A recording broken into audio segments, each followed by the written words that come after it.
Yes, of course, we're growing as a community across the country. Yes, of course, our children are excelling across the country. But we also have a high number of children that are not doing so well. And the figures are not looking very good for our community at all. And it's something that I feel every single African person should be aware of, because every single person, in my viewpoint, has a role to play in turning over, the current situation for us and for our future generations. So this is who we are, this is what we do. We work in 5 key areas, raising awareness of, children's issues, research, influencing policy. Influencing policy is very crucial. We have lots of different African groups, Black groups working with children and families. We do fantastic work in the community. And we get to know so much about what's going on, but unfortunately, we do not get that opportunity to feed through what we're learning to government. So things do not change, because the people who are making policy, they have no clue what's going on, unless we're able to tell them. So we make it a priority for our charity to try to influence policy in different areas. So for example, children accused of witchcraft. We're the only Black charity in this country working with children that have been trafficked. So we sit on many groups to help inform policy on that. We have different programs in the community, and we do work with children, young people, and families as well. Yeah. Just close your eyes and pinpoint any part of this country.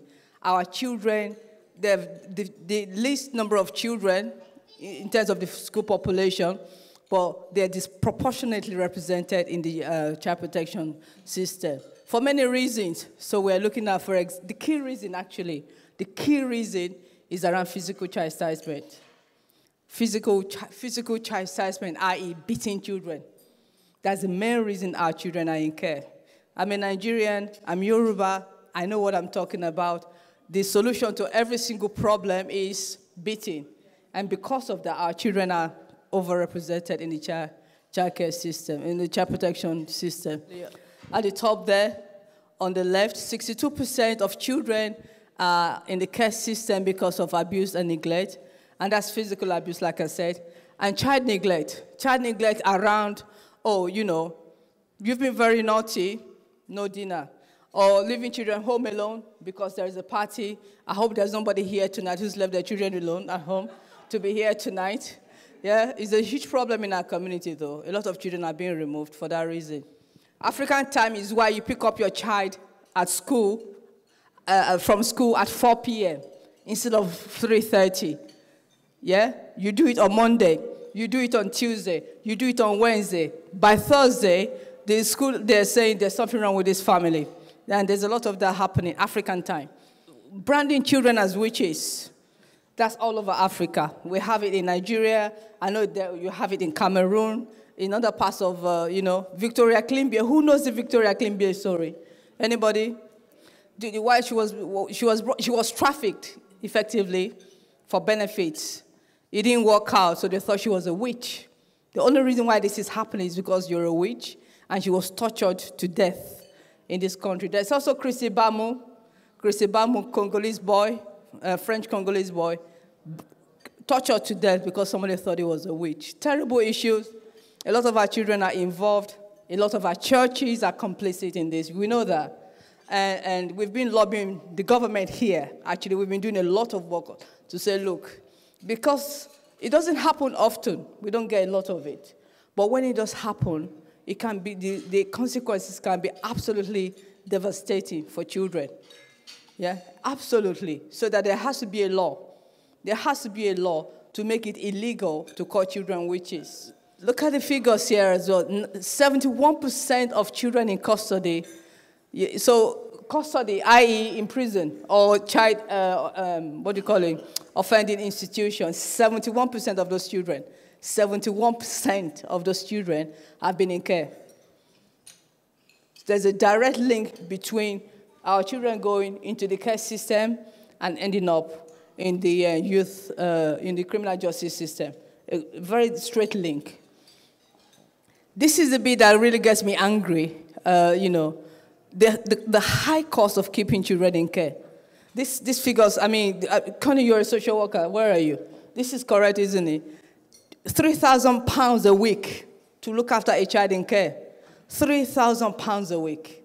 Some people don't earn that in a month. Most people don't earn that in a month, actually. We have a number of activities. I won't talk too much about what we're doing because this is about Connyz and corners.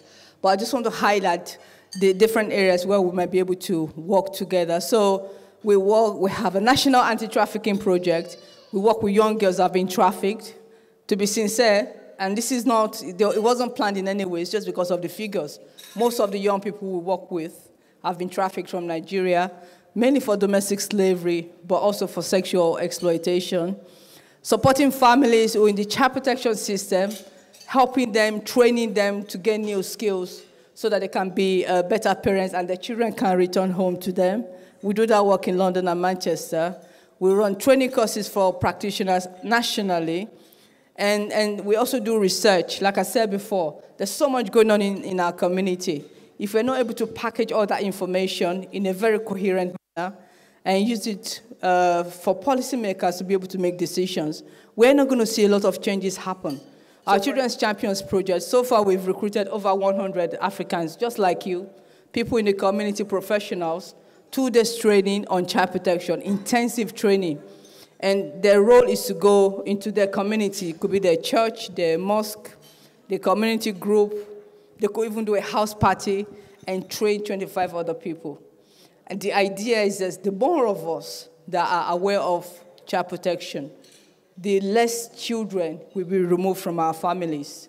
So it's like a community coming together, creating a ripple effect.